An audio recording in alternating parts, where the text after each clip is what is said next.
দেখুন, অনুপ্রাণিত উন্নয়ন বাহিনীর প্রতাপ এবং তাদের প্রবল তাড়নায় শান্তি শৃঙ্খলা প্রতিষ্ঠা পশ্চিমবঙ্গ জুড়ে আমরা বিগত 4 তারিখে লোকসভা নির্বাচনের ফলাফল প্রকাশের পর থেকে দেখতে পাচ্ছি।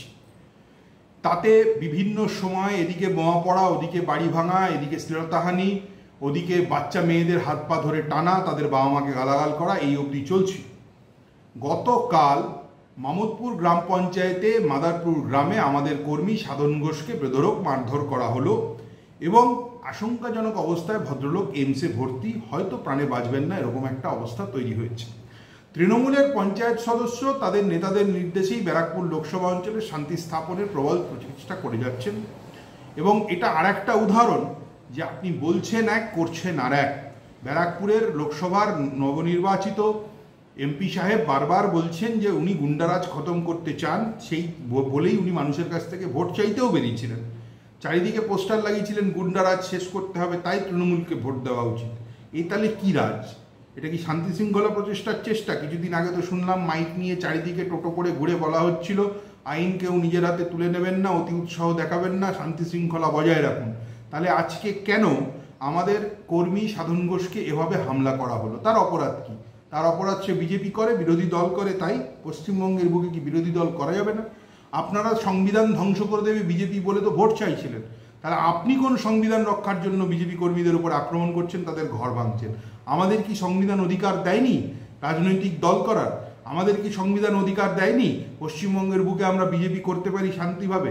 আমরা তো কোনো গুপ্ত সংগঠন বা কোনো জঙ্গি সংগঠনের সদস্য নই, আমরা একটা স্বীকৃত রাজনৈতিক দলের সদস্য, যে দলটি পরপর 3 বার ভারতের সরকারের শপথ গ্রহণ করেছেন যাদের প্রধানমন্ত্রী। তাহলে আপনাদের আপত্তিটা কোথায়?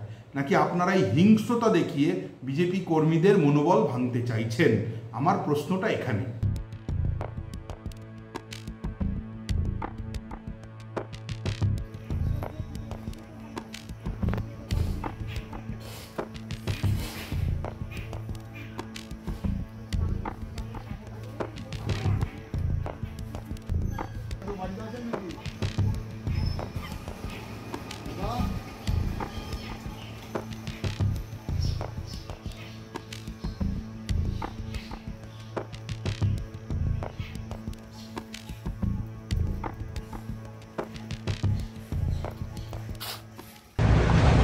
আমি গতকালকে আমার কানে এরকম ধরনের একটা খবর এসছে।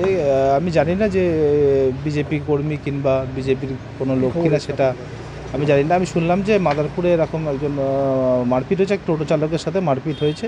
কী কারণে, কী বচসায় মারপিট হচ্ছে সেটা আমার জানা নেই। তবে বিষয়টাকে খতিয়ে দেখা হচ্ছে যে যেহেতু আমরা শাসক দলে রয়েছি, এরম ধরনের বিক্ষুব্ধ ঘটনা যেন না ঘটে, ইলেকশনের পরে পোস্টপোন ভায়োলেন্স যাতে না হয়, সেটা আমাদের এমপি সাহেবও বলেছেন এবং আমাদের বিধায়ক সাহেবও বলেছেন। কোনো রকম কোথাও এই ধরনের বিষয় মেনে নেওয়া যাবে না। কিন্তু যেখানে বলেছে গুন্ডারাজ দমন, সেখানে তো ক্রমশ পোস্টাল ভায়োলেন্স বাড়ছে। হ্যাঁ, আমাদের একদম দলের তরফ থেকে পরিষ্কারভাবে বলা হয়েছে যে কোথাও কোনো ঘটনা আমরা মেনে নেব না এবং কেউ যদি কিছু করে সেটা তার দায়িত্বের মধ্যে পড়বে এবং তাতে প্রশাসনিকভাবে যে পদক্ষেপ নেওয়ার দল সেটা ব্যবস্থা নেবে। যে মেরেছে সে একদম মানে পঞ্চায়েত মেম্বারের, পঞ্চায়েত যে মেম্বার আছে তার উপর। আমিও শুনছি যে মেম্বারের স্বামীর সাথে হয়তো কোনো গণ্ডগোল আগে ছিল কিংবা কোনো গণ্ডগোল হয়েছে টোটো নিয়ে, এরকম কিছু একটা বিষয় হয়েছে। আমার কানে খবর এসছে, আমি ইন ডিটেলস এখনও পাইনি। তবে যেটা হয়েছে যে হ্যাঁ, তর্ক বিতর্ক হতে পারে, কিন্তু গায়ে হাত দেওয়া এই ধরনের বিষয়গুলোকে আমরা বরদাস্ত করি না। তৃণমূল কংগ্রেস কোনো রকমভাবে এটাকে অ্যালাউ করে না। হ্যাঁ, বিষয়টা আমরা দলগতভাবে দেখছি যে কী ঘটনা ঘটেছে। অবশ্যই প্রশাসনিকভাবে এটার ব্যবস্থা হবে। যদি কেউ অন্যায় করে থাকে সেটার ব্যবস্থা প্রশাসন নেবে।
মাঝে মাঝে